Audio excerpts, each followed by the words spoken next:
কৃষ্ণ ভক্তির জন্মের মূল হচ্ছে সাধু সঙ্গ, আবার কৃষ্ণ প্রেম জন্মানোর সেই সাধু সঙ্গই হচ্ছে কোনো মুখ্য অঙ্গ।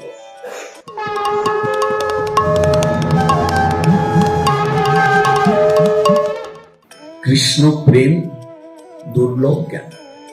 আমি মনে করতে পারি যে কৃষ্ণ প্রেম দুর্লভ নয়, বা আমি অনুভব নাও করতে পারি কৃষ্ণ প্রেম দুর্লভ কিভাবে।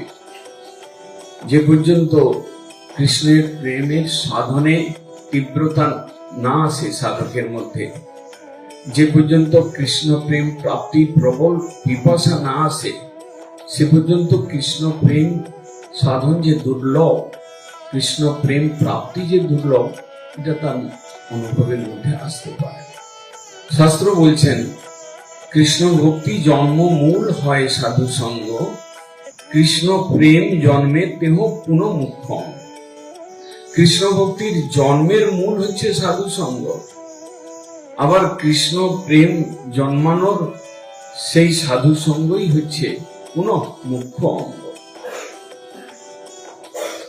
এই যে জন্ম মূল এবং দেহ পুনঃ মুখ্য অঙ্গ, এই দুটো দিগদর্শন দিয়েছেন কৃষ্ণ প্রেম লাভ করতে যিনি চান, তাকে এই দুটো পয়েন্ট বুঝতে হবে।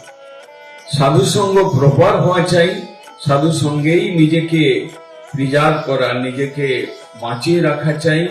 সাধু সঙ্গ ছাড়া এক মুহূর্ত থাকবার ইচ্ছা, অর্থাৎ জল বিনা মৎস্য তার যেরকম হয় এইরকম ভাব থাকা চাই।